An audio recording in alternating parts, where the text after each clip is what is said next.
Assalamualaikum warahmatullahi wabarakatuh. Pernahkah Anda mendengar tentang pengalaman mati suri? Fenomena misterius ini seringkali menyimpan kisah yang menginspirasi sekaligus membuat penasaran. Jangan lupa untuk like, subscribe, dan tinggalkan komentar. Bersama kita gali fakta, mitos, dan pandangan Islami tentang mati suri. Jangan lupa bersalawat. Allahumma shalli ala Muhammad wa ala ali Muhammad.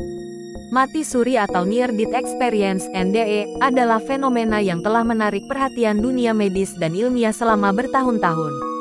Dalam dunia medis, mati suri sering terjadi ketika seseorang berada dalam keadaan kritis, seperti serangan jantung, kecelakaan, atau kondisi medis lainnya yang menyebabkan tubuh mendekati kematian. Berikut adalah penjelasan lebih rinci tentang fakta medis yang berkaitan dengan mati suri. 1. Pengertian mati suri dari perspektif medis.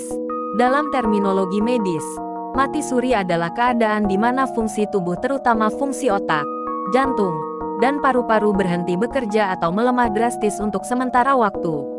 Pada saat ini, pasien sering dianggap mati secara klinis, tetapi dengan upaya resusitasi yang tepat, mereka bisa kembali sadar. Ketika seseorang mengalami kondisi ini, mereka sering melaporkan pengalaman yang luar biasa, seperti melihat cahaya terang, merasakan ketenangan, atau bahkan keluar dari tubuh. 2. Apa yang terjadi di otak saat mati suri? Studi menunjukkan bahwa saat tubuh mengalami kondisi mendekati kematian, otak tetap aktif meskipun fungsi tubuh lainnya mulai berhenti. Penurunan pasokan oksigen ke otak dapat menyebabkan berbagai pengalaman yang dialami oleh pasien mati suri. Berikut adalah beberapa penjelasan medis. Aktivitas gelombang otak. Ketika aliran darah berhenti, otak masuk ke mode darurat. Aktivitas listrik otak meningkat secara drastis untuk sementara waktu, yang mungkin menjelaskan pengalaman visual seperti melihat cahaya terang atau kilasan ingatan hidup. Respons hipoksia. Hipoksia atau kekurangan oksigen di otak dapat memengaruhi persepsi sensorik, menciptakan perasaan melayang atau bahkan keluar dari tubuh. Pelepasan endorfin. Saat dalam kondisi kritis, tubuh dapat melepaskan hormon seperti endorfin untuk mengurangi rasa sakit, yang menyebabkan perasaan damai atau euforia. 3. Apa yang dialami pasien? Banyak orang yang mengalami mati suri melaporkan berbagai pengalaman yang tampaknya serupa, meskipun detailnya bisa berbeda. Berikut adalah beberapa pengalaman umum yang dilaporkan. Perasaan damai. Sebagian besar pasien merasa sangat tenang, bahkan saat tubuh mereka berada dalam kondisi kritis.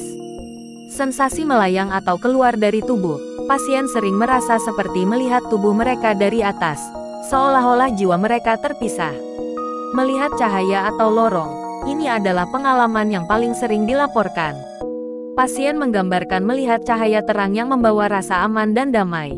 Pertemuan dengan sosok tercinta. Beberapa orang melaporkan bertemu dengan anggota keluarga yang telah meninggal atau sosok yang memberikan arahan untuk kembali ke tubuh mereka. 4. Penjelasan ilmiah vs spiritual. Sementara sains menjelaskan mati suri melalui mekanisme fisiologis seperti hipoksia dan pelepasan hormon, banyak orang yang meyakini bahwa pengalaman ini memiliki dimensi spiritual. Dalam Islam, mati suri sering dianggap sebagai peringatan dari Allah Subhanahu wa Ta'ala atau pengalaman yang diberikan untuk introspeksi diri. 5. Apa yang membuat mati suri unik? Setiap pengalaman mati suri bersifat personal dan berbeda-beda. Ada yang merasa mendapat pesan dari pengalaman tersebut, sementara yang lain merasa lebih termotivasi untuk memperbaiki hidup mereka. Ilmu pengetahuan terus mempelajari fenomena ini untuk memahami lebih dalam apa yang sebenarnya terjadi di otak dan tubuh manusia saat mati suri. Kesimpulan fakta medis. Mati suri bukanlah kematian yang sebenarnya, melainkan kondisi di mana tubuh mengalami kegagalan sementara, tetapi dapat pulih. Pengalaman ini sering memberikan kesan mendalam bagi yang mengalaminya, baik dari segi ilmiah maupun spiritual. Namun, Islam mengingatkan bahwa mati suri tetaplah bagian dari kehendak Allah Subhanahu wa Ta'ala, yang tidak sepenuhnya dapat dijelaskan oleh logika manusia. Mitos tentang mati suri. Fenomena mati suri telah menjadi bahan pembicaraan yang menarik di berbagai budaya dan tradisi. Banyak mitos yang berkembang seputar mati suri.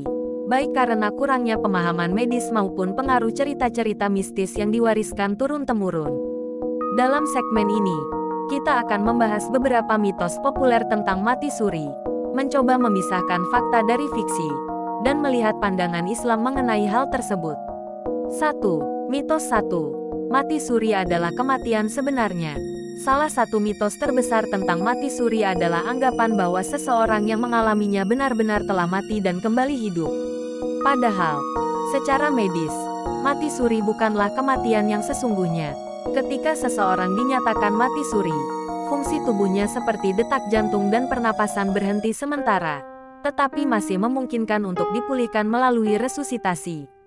Dalam Islam, kematian adalah peristiwa akhir yang mutlak, di mana ruh tidak akan kembali ke dunia.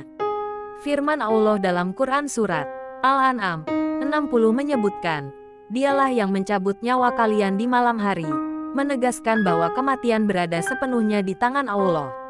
2. Pengalaman mati suri adalah wahyu ilahi. Banyak cerita yang beredar tentang orang yang mengalami mati suri dan kemudian mendapatkan penglihatan tentang masa depan atau pesan-pesan dari langit. Beberapa bahkan mengklaim telah bertemu dengan nabi, malaikat, atau sosok-sosok suci lainnya. Dalam Islam, klaim ini harus dihadapi dengan hati-hati. Wahyu hanya diberikan kepada nabi dan rasul, bukan kepada orang biasa. Pengalaman mati suri bisa jadi hanyalah hasil dari aktivitas otak yang berusaha memproses trauma fisik yang dialami tubuh. Sebagaimana Allah berfirman dalam Quran Subhanahu wa Ta'ala, Al-Jin 26-27, Allah tidak memperlihatkan yang gaib kepada siapapun kecuali kepada Rasul yang diridainya. 3. Semua orang yang mengalami mati suri melihat surga. Mitos lain yang sering muncul adalah bahwa orang yang mengalami mati suri selalu melihat surga atau tempat yang indah. Padahal, pengalaman mati suri bersifat sangat subjektif dan bisa berbeda-beda bagi setiap individu. Dalam beberapa kasus, ada juga yang melaporkan mengalami perasaan takut atau melihat tempat yang menakutkan. Dalam Islam, gambaran surga dan neraka adalah bagian dari kehidupan akhirat, bukan sesuatu yang bisa dialami di dunia. Apa yang terjadi saat mati suri lebih mungkin merupakan refleksi dari pikiran dan keyakinan seseorang, bukan gambaran sebenarnya dari surga atau neraka. 4. Orang yang mengalami mati suri tidak akan mati lagi. Beberapa orang percaya bahwa mereka yang pernah mengalami mati suri akan memiliki kehidupan kedua dan tidak akan mati lagi hingga usia lanjut. Ini jelas bertentangan dengan ajaran Islam dan fakta medis. Dalam Quran Surat Al-Ankabut 57, Allah berfirman, "Tiap-tiap yang berjiwa akan merasakan mati." Artinya, setiap manusia pasti akan menghadapi kematian yang sebenarnya, dan mati suri bukanlah jaminan kehidupan yang panjang. 5. Mati suri adalah bukti kesucian seseorang. Ada juga anggapan bahwa hanya orang-orang tertentu yang suci atau memiliki hubungan khusus dengan Tuhan yang dapat mengalami mati suri. Pandangan ini keliru karena mati suri adalah fenomena biologis yang bisa dialami oleh siapa saja, tanpa memandang tingkat keimanan atau spiritualitasnya. Islam mengajarkan bahwa semua manusia sama di hadapan Allah, dan hanya ketakwaan yang membedakan seseorang di matanya. Quran Surat Al-Hujurat 13. 6. Mengapa mitos tentang mati suri mudah tersebar? Mitos tentang mati suri seringkali berasal dari ketidaktahuan atau interpretasi yang salah terhadap fenomena ini. Berikut beberapa alasan mengapa mitos ini begitu populer. Kurangnya pengetahuan medis. Di masa lalu, mati suri sering dianggap sebagai peristiwa supernatural karena belum ada penjelasan ilmiah yang memadai. Pengaruh budaya dan tradisi lokal.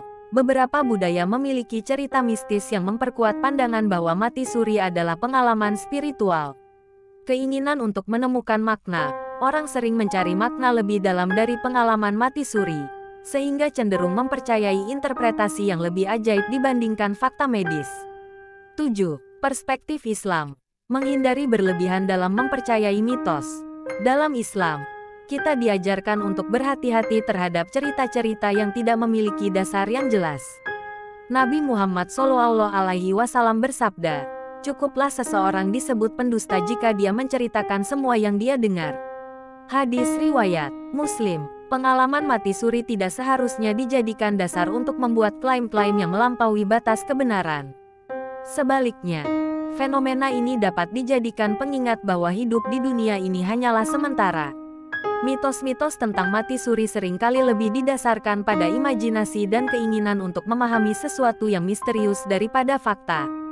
Sebagai umat Islam, kita dianjurkan untuk selalu merujuk kepada Al-Quran dan hadits serta bersikap kritis terhadap informasi yang tidak memiliki dasar yang kuat. Mati suri bisa menjadi pelajaran yang berharga, tetapi tidak seharusnya dijadikan sebagai alat untuk menyebarkan cerita-cerita yang tidak berdasar. 4. Pandangan Islam tentang mati suri. Mati suri atau pengalaman mendekati kematian, near-death experience, seringkali menimbulkan pertanyaan besar tentang maknanya dalam ajaran Islam. Sebagai agama yang mengajarkan kehidupan setelah mati, Islam memiliki perspektif yang unik mengenai fenomena ini. Dalam segmen ini, kita akan membahas bagaimana Islam memandang mati suri, apakah ini memiliki dimensi spiritual, dan pelajaran apa yang dapat diambil oleh umat Muslim. 1. Mati suri dalam konteks kehendak Allah Subhanahu wa Ta'ala. Dalam Islam, segala sesuatu yang terjadi pada makhluk adalah atas kehendak Allah Subhanahu wa Ta'ala. Fenomena mati suri tidak terkecuali, sebagaimana firman Allah dalam Quran Surat Ali Imran 145, seseorang tidak akan mati kecuali dengan izin Allah, sebagai ketetapan yang telah ditentukan waktunya. Pengalaman mati suri mungkin merupakan bentuk kehendak Allah untuk mengingatkan seseorang, tetapi bukan berarti kematian yang sesungguhnya. Mati suri bukanlah kematian sejati karena ruh seseorang belum sepenuhnya dipisahkan dari tubuh. Dalam Islam, kematian adalah ketika ruh benar-benar dicabut dan tidak akan kembali ke dunia, sebagaimana dijelaskan dalam Quran Surat Al-An'am 93. Seandainya kamu melihat ketika orang-orang zalim berada dalam tekanan sakaratul maut. 2. Ruh dan mati suri. Islam memberikan perhatian besar pada konsep ruh. Ruh adalah sesuatu yang hanya diketahui oleh Allah Subhanahu wa Ta'ala. Dalam Quran Surat Al-Isra 85, Allah berfirman, "Dan mereka bertanya kepadamu tentang ruh. Katakanlah, ruh itu termasuk urusan Tuhanku, dan tidaklah kamu diberi pengetahuan melainkan sedikit." Saat mati suri, ruh tidak sepenuhnya meninggalkan tubuh, tetapi mungkin ada pengalaman spiritual yang dirasakan oleh seseorang. Namun, pengalaman ini tidak dapat dianggap sebagai wahyu atau pesan ilahi, karena Islam mengajarkan bahwa wahyu hanya diberikan kepada nabi dan rasul. Pengalaman mati suri lebih cenderung merupakan fenomena psikologis atau biologis yang dirasakan oleh tubuh dan pikiran manusia dalam kondisi kritis. Kita tidak pernah tahu kapan waktu kita akan tiba. Karena itu, mari jadikan setiap hari sebagai kesempatan untuk mendekatkan diri kepada Allah Subhanahu wa Ta'ala. Jadikan sholawat sebagai penghias lisan kita, amal kebaikan sebagai bekal di akhirat, dan keikhlasan sebagai panduan hidup. Sebagaimana Nabi Muhammad SAW bersabda, orang yang paling cerdas adalah orang yang paling banyak mengingat mati dan mempersiapkan dirinya untuk kehidupan setelahnya. Jika video ini memberikan manfaat, jangan lupa untuk like, subscribe, dan tinggalkan komentar di bawah. Bagikan juga video ini kepada orang-orang terdekat Anda, agar mereka bisa mengambil pelajaran yang sama. Mari kita akhiri dengan bersalawat bersama. Allahumma salli ala Muhammad wa ala ali Muhammad. Wassalamualaikum warahmatullahi wabarakatuh.